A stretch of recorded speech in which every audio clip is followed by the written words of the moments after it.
Hello everyone, welcome और welcome back to my channel. कैसे हो आप सब? आई होप कि आप सभी अच्छे होंगे।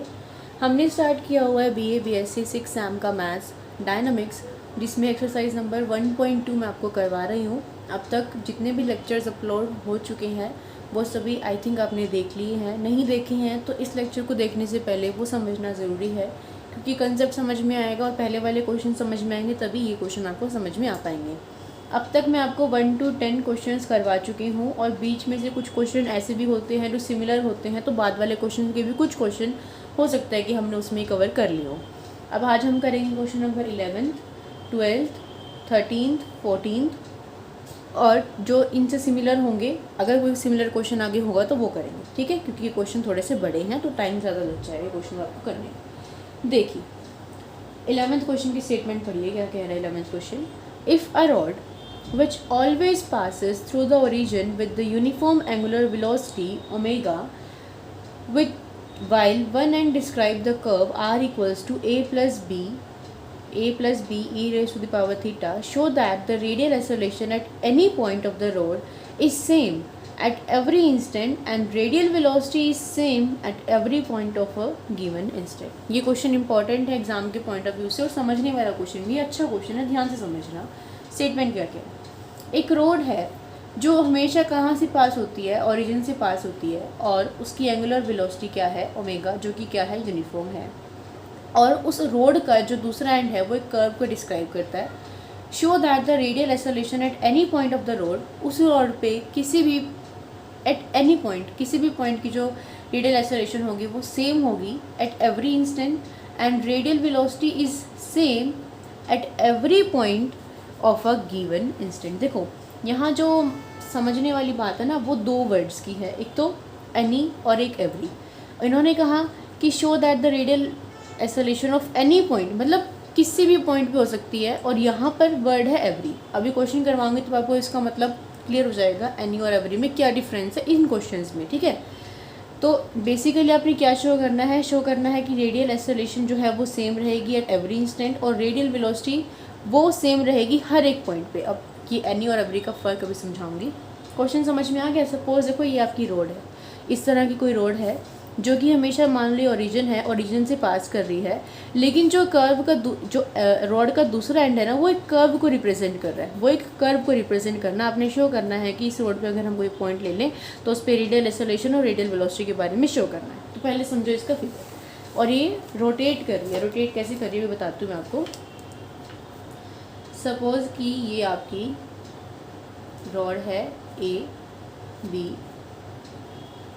ठीक है? ये इसका पॉइंट है बीच में ओ, ये ना ऐसे रोटेट कर रही है।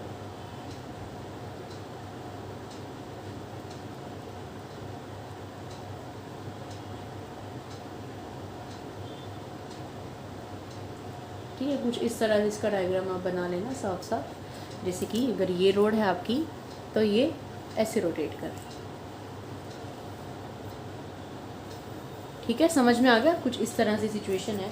देखिए करना कैसे है, ये तो मैं बता दिया आपको वैसे रफली डायग्राम, जो जो मूवमेंट है उसके अकॉर्डिंग तो डायग्राम है ये, बट एक्चुअल जो हमें डायग्राम क्वेश्चन के लिए चाहिए वो कैसे है, वो इस तरह से है कि ये आपकी रोड है ए से बी, ये आपका पॉइंट है ओ। तो ये जब ऐसे है और ये ऐसे होगी, जब ये रोटेट करेगी, जब ये यूं होगी, तो इसकी पोजीशन कुछ इस तरह से हो जाएगी,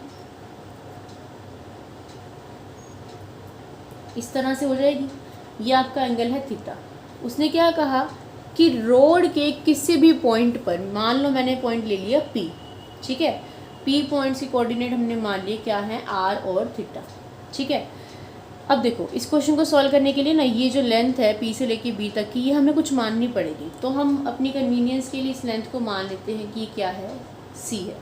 क्या है ये लेंथ? सी है। और पी पॉइंट का क्या मतलब है कि इस पूरे की लेंथ, यानी कि ओ से लेके बी तक की जो लेंथ है वो क्या है, आर है। क्या है? आर है। तो देखो ये पूरा तो आर और ये सी, तो पी पॉइंट से कोऑर्डिनेट क्या हो जाएंगे आपके, सॉरी मैंने गलती से लिख दिया, ये हमने ओ से लेके बी तक की जो लेंथ है उसको आर मान रखा है, और ये सी है, तो पी पॉइंट की कोऑर्डिनेट्स क्या हो जाएंगे, R minus C theta, R minus C comma theta. ठीक है, आर थीटा नहीं, R minus C comma theta. समझ में आया? ये रॉड है, ये घूम के ऐसे आ गई, तो हमने इसका डायग्राम ऐसे बना लिया। ये एंगल आपका थीटा है, हमने यहाँ कोई ले लिया पॉइंट पी। ये जो पूरी लेंथ है यहाँ से लेके यहाँ तक की, ये तो है आर। इस पी पॉइंट से जो ये वाला डिस्टेंस है इसकी लेंथ है सी, तो ये वाला डिस्टेंस कितना बच गया, आर माइनस सी, और ये एंगल कितना है थीटा, तो इसके कोऑर्डिनेट्स क्या हो गए, R minus C comma theta. समझ में आ गया सिचुएशन क्या है? अब देखिए, दे क्या रखा था उन्होंने, angular velocity D theta by D T equal to omega, और दे रखा था कि एक एंड कर्व का क्या रिप्रेजेंट करता है, R equal to A plus B E raise to the power theta. ठीक है, देखिए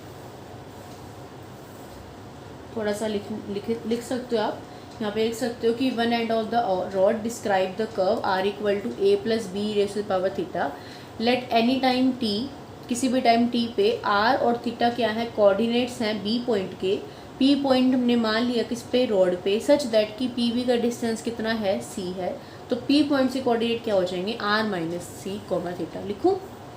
अगर आपको लिखना है तो चलो मैं लिख देती हूँ, given that one end of the rod represents the curve r equal to a plus b e raised to the power theta, और हमने मान लिया कि at any time t, let any time t r और theta क्या है, coordinates हैं किसके, पॉइंट b के। और फिर मैंने मान लिया कि p कोई है एक पॉइंट किस पे, रॉड पे। किस तरह से है, इस तरह से है कि सच दैट जो P से लेके B तक की डिस्टेंस है वो कितनी है, C है। देन जो कोऑर्डिनेट्स हैं P के वो क्या हो जाने हैं, R minus theta, R minus C comma theta. ठीक है, समझ में आ गई इतनी बात? अब बात क्या की गई है, रेडियल एक्सेलरेशन की और रेडियल वेलोसिटी की। तो देखो रेडियल एक्सेलरेशन होती क्या है, D square R by D T square minus R D theta by D T का स्क्वायर। ये तो जनरल फॉर्मूला है रेडियल एक्सेलरेशन का, बट मुझे निकालनी है पॉइंट पी पे। तो पॉइंट पी के लिए ध्यान से देखना, पॉइंट पी के लिए रेडियल एक्सेलरेशन का फॉर्मूला क्या हो जाएगा, किस चीज़ में चेंज आएगा, आर से क्या हो जाएगा, आर माइनस सी, क्योंकि पी के कोऑर्डिनेट्स क्या है, आर माइनस सी। तो ये फॉर्मूला रेडियल एक्सेलरेशन का पॉइंट पी के लिए, यानी कि रेडियल एक्सेलरेशन एट पी क्या बन जाएगा, डी स्क्वायर आर की जगह R minus C divide by D T square minus R minus C D theta by D T का whole square. D theta by D T is equals to omega है, तो यहाँ पे omega की value omega लिख दो इसको, D square. अब देखो सी क्या है, सी तो कांस्टेंट है, तो इसको मैं ख़त्म कर सकती हूँ। यहाँ से क्या लिख सकती हूँ, D square R by D T square minus R minus C, और ये क्या हो जाएगा, ओमेगा का स्क्वायर। ठीक है, ये आपको सेकेंड इक्वेशन समझ में आ गया, इतनी बात समझ में आ गई। देखिए अब यहाँ से आर दे रखा था, तो आर से मेरे को D R by D T निकालना पड़ेगा ना, डबल डेरिवेटिव भी करना पड़ेगा। तो देखो from equation number 1 R equal to A plus B E raise to the power theta, है ना। तो D R by D T equal to क्या होगा, बी ई की पावर थीटा, थीटा का derivative D theta by D T. ठीक है, यही होगा। It means D R by D T equal to D theta by D T की जगह मैं क्या लिख सकती हूँ, omega omega B E raise to the power theta. ठीक है, डबल डेरिवेटिव कर दो, D square R by D T square कर दो, क्या हो जाएगा, वही सेम, थीटा फिर से आगे आ जाएगा, थीटा ओमेगा है, बी है, E raise to the power theta है, थीटा का दोबारा से क्या हो जाएगा, D theta by D T, और D theta by D T क्या हो जाएगा, ओमेगा। तो ओमेगा का स्क्वायर बन जाएगा, omega square B E raise to the power theta. समझ में आ गया इतना? अब वैल्यूज़ को पुट कर दें हम। देखिए तो हमने क्या निकाल रखा, resultant acceleration at point P, radial acceleration at point P equal to, क्या फॉर्मूला था आपका, ये देखो ये था ना, ये था D square R by D T square minus R minus C omega square. तो इस इक्वेशन में मैं वैल्यू पुट कर रही हूँ, equation number second, equation number from equation number second क्या बन जाएगा, D square R by D T की स्क्वायर की जगह omega square B E raise to the power theta minus क्या था, आर था ना, माइनस क्या है, आर माइनस सी है, तो आर की वैल्यू पुट कर दूँ A plus B E raise to the power theta minus C को ऐसे रखूँगी, ओमेगा स्क्वायर को भी एज इट इज़ रखूँगी, तो माइनस तो है ही A plus B E raise to the power theta minus C और ओमेगा का स्क्वायर, ओमेगा स्क्वायर इसमें भी, ओमेगा स्क्वायर इसमें भी, कॉमन ले लूँ बाहर, अंदर क्या बचेगा B E raise to the power theta minus A minus B E raise to the power theta, और ये माइनस माइनस में जाके प्लस हो जाए। समझ में आ गया? देखो यहाँ से ये कट गया, इसको मैं क्या लिख सकती हूँ, सी माइनस ए ओमेगा स्क्वायर, यानी कि रेडियल एक्सेलरेशन की वैल्यू में क्या मिला आपको, सी मिला, क्या थीटा मिला, नहीं, रेडियल एक्सेलरेशन की टर्म में आपको सी मिला, थीटा नहीं मिला, तो यहाँ पे आप एक चीज़ लिखेंगे which is independent of theta but not of c, क्योंकि इसमें c तो है, which shows that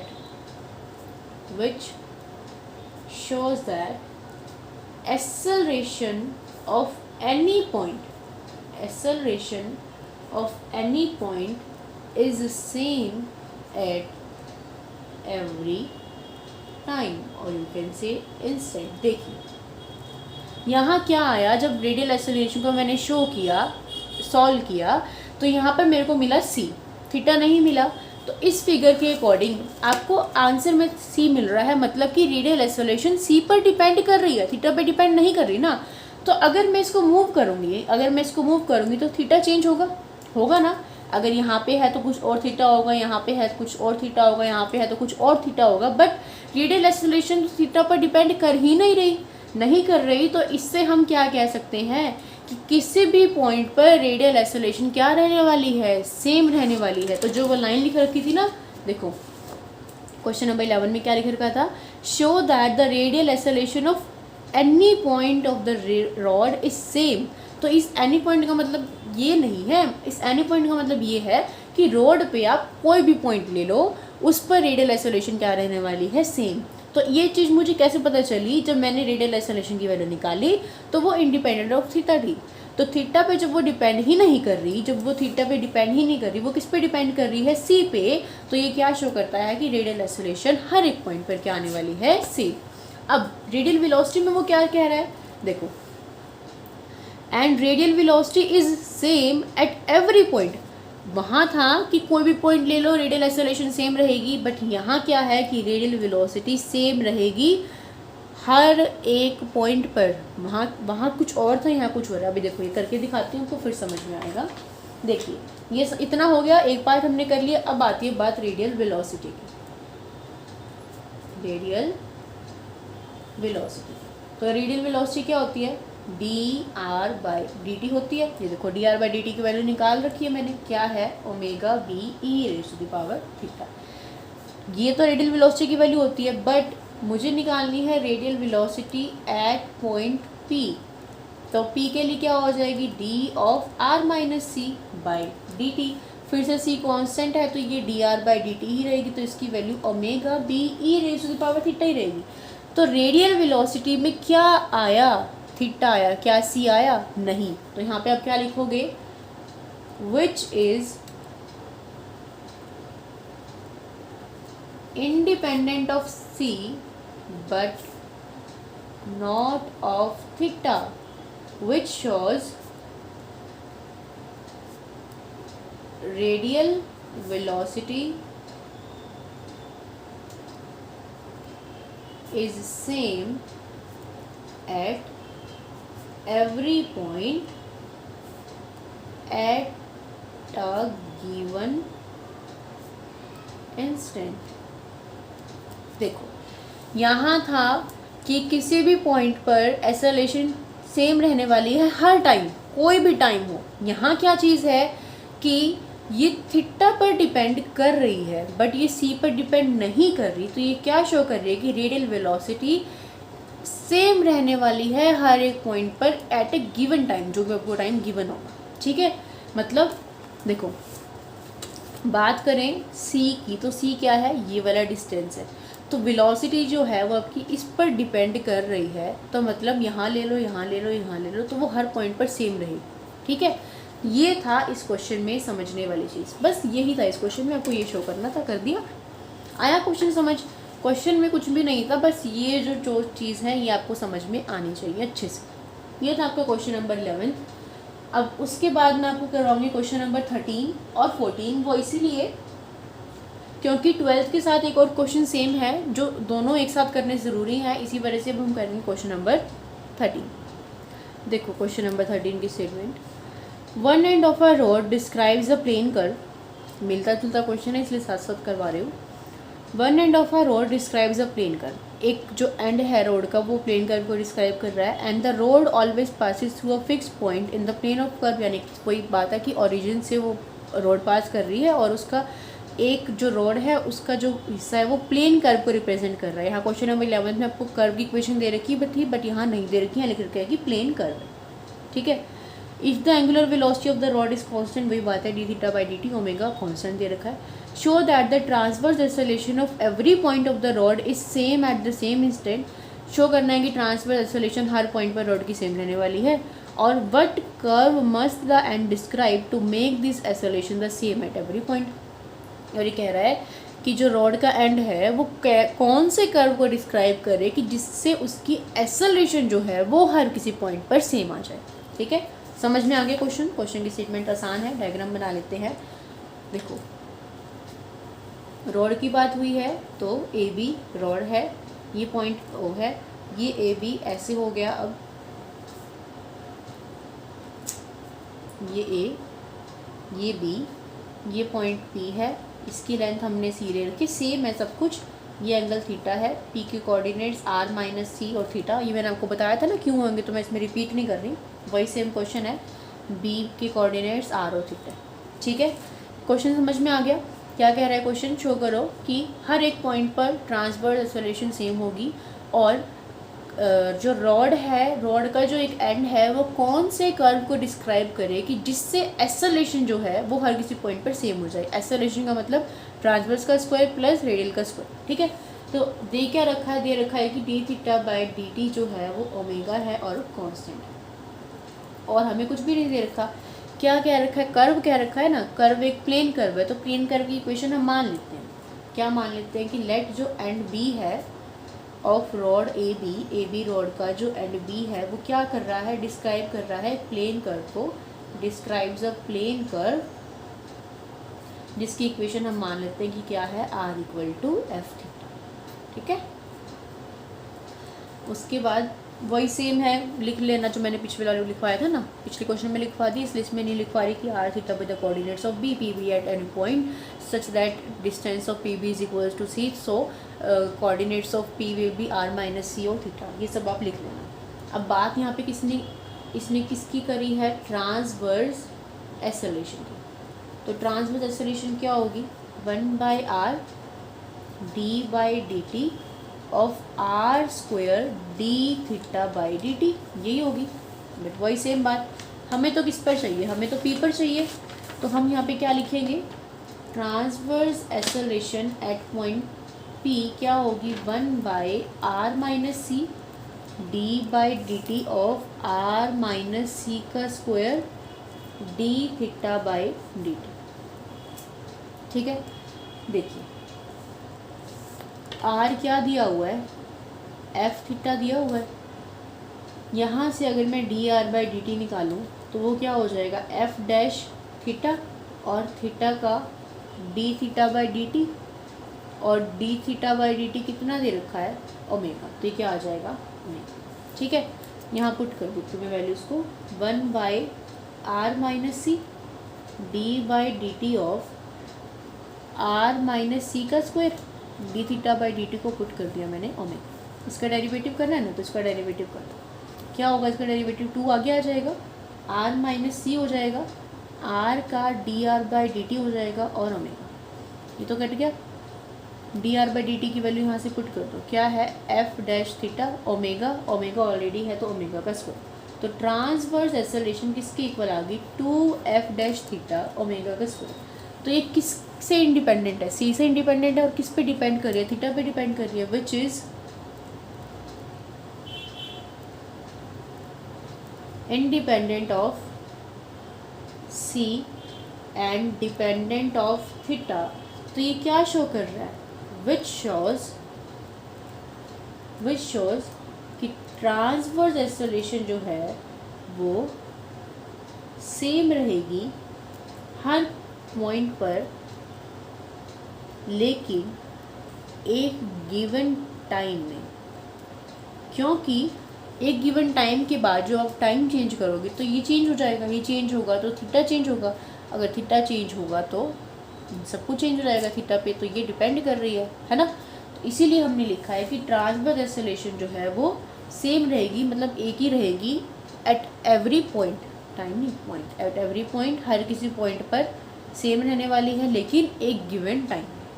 ठीक है, इतना तो हमने कर दिया। अब उन्होंने क्या कहा था, ये कहा था कि जो रॉड का एक पार्ट है वो कौन से कर्व को रिप्रेजेंट करे कि एक्सेलरेशन जो है वो सेम आ जाए। तो देखिए, नाउ ट्रांसवर्स एक्सेलरेशन क्या है, at every point is same. Transverse acceleration जो है वो हर एक पॉइंट पर सेम है, कब है, जब 2 omega square F dash theta किसी कांस्टेंट के इक्वल है। जो भी हमने रेडियल इसकी ट्रांसवर्स एक्सेलरेशन की वैल्यू निकाली वो यही तो थी ट्रांसवर्स एक्सेलरेशन की वैल्यू, जो कि क्या है, इंडिपेंडेंट ऑफ थीटा। यानी कि ट्रांसवर्स एक्सेलरेशन सेम है जब ये किसी भी कांस्टेंट वैल्यू के इक्वल है जो इंडिपेंडेंट है थीटा की। तो देखो, मान लो कि ये जो है 2 omega square F dash theta ये किसी ए कांस्टेंट के इक्वल है। ठीक है, मैंने मान लिया कि किसी ए के इक्वल है। इंटीग्रेट कर दो दोनों साइड, इंटीग्रेट बोथ साइड। देखो, अगर आप इसका इंटीग्रेशन करोगे तो क्या बनेगा, ये एफ डैश थीटा और यहाँ A1, ये तो बनेगा। अगर आप इसका इंटीग्रेशन करोगे तो इसका क्या आएगा, एफ डैश थीटा और यहाँ पे क्या आएगा, A1। इसका एक और बार इंटीग्रेशन कर लो,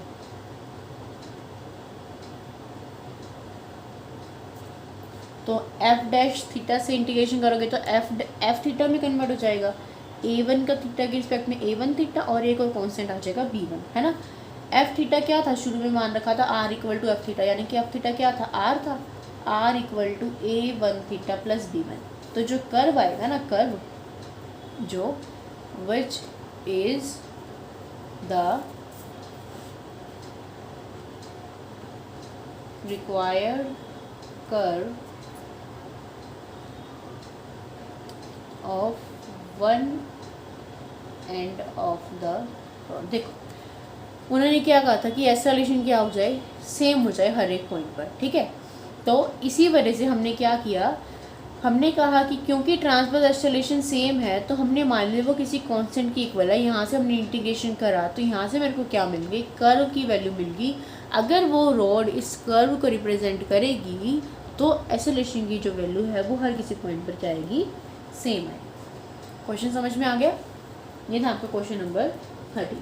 अब जो क्वेश्चन नंबर 12 है और 14 है वो एक साथ नहीं, 12 और 14 नहीं, 14 मैं आपको अभी 14 क्वेश्चन मैं आपको अभी करवा रही हूँ। उसके बाद 12th और 20th क्वेश्चन जो है ना वो सेम। ठीक है,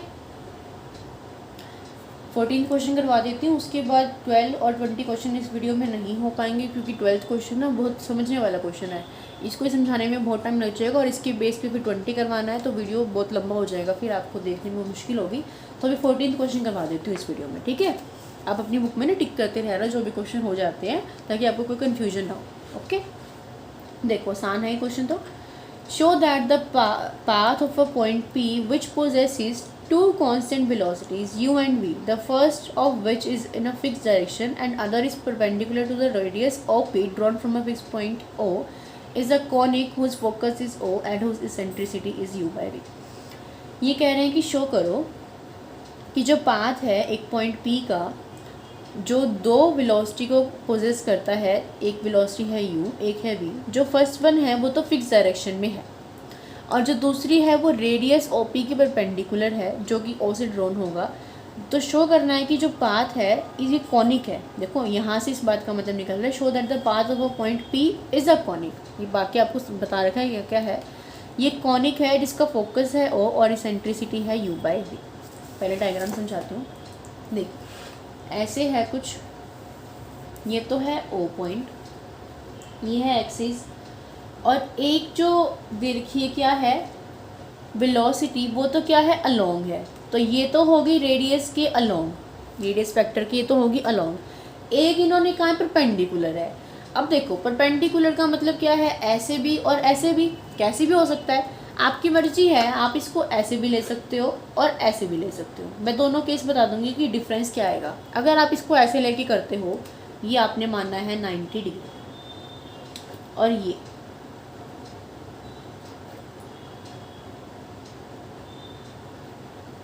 है आपका, ठीक है। देखो ये तो है आपकी U और ये है आपकी V। उन्होंने क्या कहा, एक तो होनी चाहिए अलोंग और एक होनी चाहिए, तो ये पॉइंट आगे जा रहा है, ये वाली लाइन है, ये होनी चाहिए अलोंग और ये होनी चाहिए परपेंडिकुलर। परपेंडिकुलर तो कर दी हमने, ठीक है। लेकिन मेरे को एक बात बताओ, ये है आपकी रेडियस वेक्टर, है ना, इसके परपेंडिकुलर तो ये लाइन हो गई, ये इसके परपेंडिकुलर है, यानी कि ट्रांसवर्स वेलोसिटी दिखाई दे रही है आपको, सीधी सी बात है, दिखाई दे रही है। लेकिन क्या ये जो है ये इसके अलोंग है? अगर ये इसके अलोंग होती तो ये यहाँ जाती ना। देखो दोबारा से बताती हूँ क्वेश्चन, अगर डाउट कन्फ्यूजन है तो। Show that the path of a point P which possesses two constant velocity U and V। तो मान लो कि यहाँ पे कोई पॉइंट था, ये मान लो ये पॉइंट ही था, ठीक है, ये पॉइंट था जो कि दो वेलोसिटी को पोजेस कर रहा था U और V को, the first of which is in a fix direction. हमने कहा कि ये फिक्स डायरेक्शन में है, तो हमने मान लिया कि इस फिक्स डायरेक्शन में है। And the another is perpendicular to the radius OP। तो ये जो रेडियस OP है ये इसके परपेंडिकुलर है। तो OP तो क्या बन गई आपकी, इन्होंने बोला कि रेडियस है OP, तो ये क्या बन गया, रेडियस वेक्टर बन गया।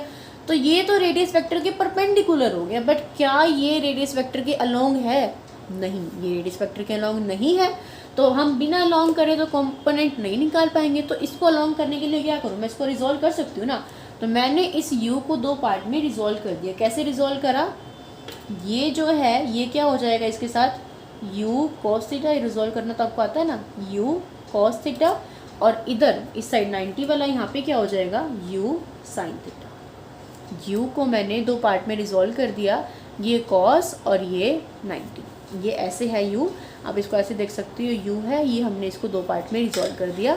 तो इस पार्ट में इधर V तो पहले ही था और U sin थीटा और आ गया, तो ये क्या बन गया, V + U sin थीटा। समझ में आ गई। अब देखो, अगर आप ये तो चलो यहाँ ले लिया, अगर आप इसको ऊपर ले लेते ना, इस चीज़ को ऊपर ले लेते तो क्या फ़र्क पड़ता, यहाँ पे तो आप V लेते ना V, और U sin थीटा का कंपोनेंट यही रहता, यानी कि V ऊपर हो जाता और U sin थीटा नीचे हो जाता, और फिर फ़र्क किसका आता, साइन का। वो साइन का फ़र्क मैं अभी आपको क्वेश्चन करते हुए बताऊंगी। इतना समझ में आ गया। ये OP है, ये रेडियस वेक्टर है, इसके along component U cos theta है, ये इसके अलोंग है, ये इसके परपेंडिकुलर है। इतनी बात क्लियर है। देखो लिखते हैं, let at any point, let at any time T particle be at any point P जिसकी कोऑर्डिनेट्स क्या है, R और थीटा, ठीक है। तो देखो dr/dt, dr/dt क्या होता है, रेडियल वेलोसिटी। रेडियल वेलोसिटी किसके इक्वल होगी, डेफिनेशन से जो रेडियस वेक्टर के अलोंग कंपोनेंट होता है वो रेडियल वेलोसिटी होती है ना। तो इसके अलोंग कंपोनेंट क्या है, U cos थीटा। तो dr/dt क्या हो जाएगा, U cos थीटा। और ये तो क्या है, radial velocity.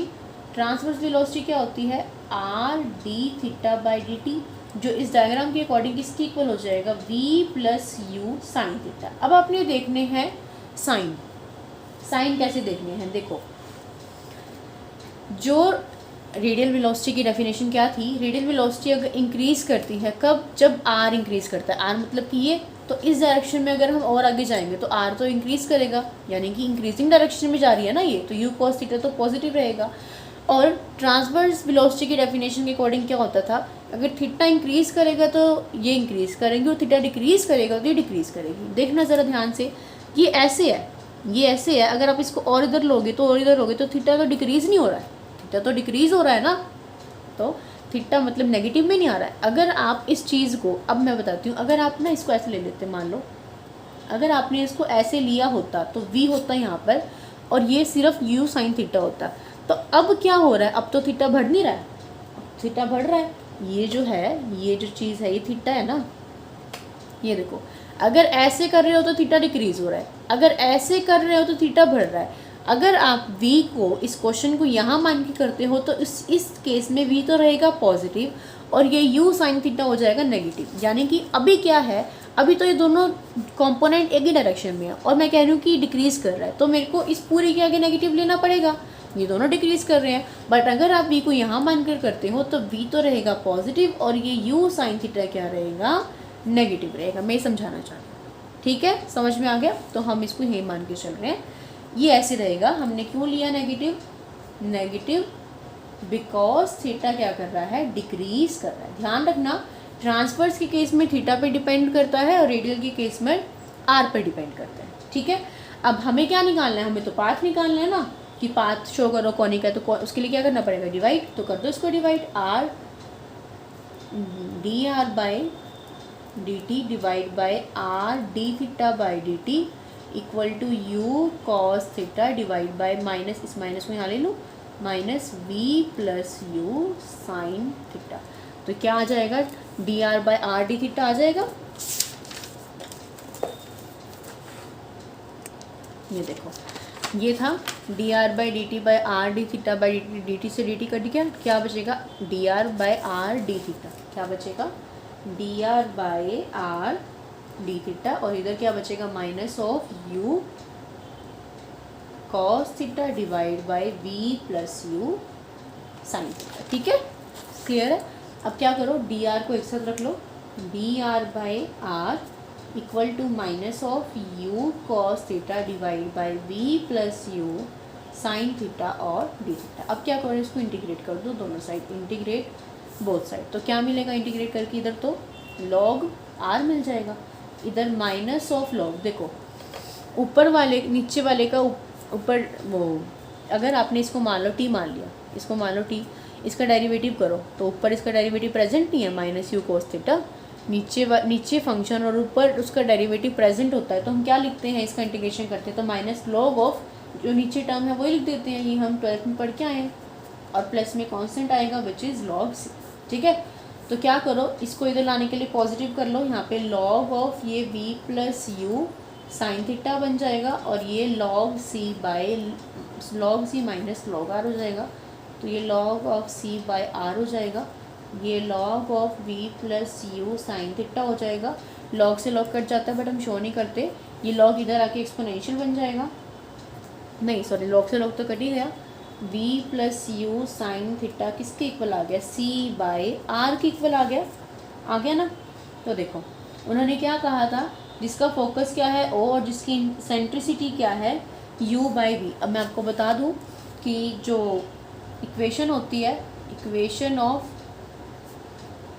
Conic section in polar coordinates में जो कॉनिक सेक्शन की इक्वेशन होती है वो ये होती है, L by R equal to 1 plus E cos theta, ठीक है, जहाँ पर L जो होती है वो लेंथ होती है किसकी, सेमी लेटस रेक्टम की, ये आप सब कैलकुलस में पढ़ चुके हो, और जो ई होती है वो इसेंट्रिसिटी होती है,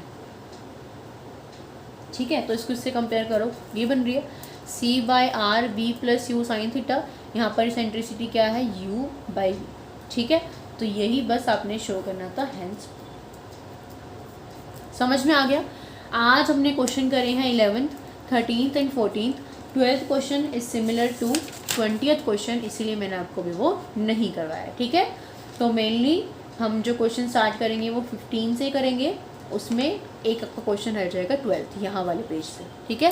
बाकी मेरी तरफ से सारे क्वेश्चन मैंने करवा दिए हैं, तो आई होप कि आपको आज वाले क्वेश्चन समझ में आ गए हों। अगर समझ में आ गए हो तो प्लीज़ बता दिया करो कि समझ में आ गए हैं, क्योंकि बहुत मेहनत लगती है वीडियो बनाने में। तो इतना तो कर दिया करो कि वीडियो को लाइक कर दिया करो, तो समझ में आ जाए, तो आपकी क्लासमेट के साथ इनको शेयर कर दो, जो भी आपकी क्लास में है, आपके ट्यूशन पे, आपके कॉलेज में है, इससे सबकी हेल्प हो जाएगी। इनको शेयर कर दिया करो। और अगर आप चैनल को फर्स्ट टाइम विजिट कर रहे हो तो इसको सब्सक्राइब करके नोटिफिकेशन बेल को ऑल क्लिक कर लेना, ताकि वो इसीलिए ताकि मैं जब भी वीडियो अपलोड करूँ तो आपको पता चल जाए। और चैनल की अपडेट्स के लिए टेलीग्राम ग्रुप पर आप मुझे ज्वाइन कर सकते हो, वहाँ पर आपको पीडीएफ्स भी मिल जाएंगी।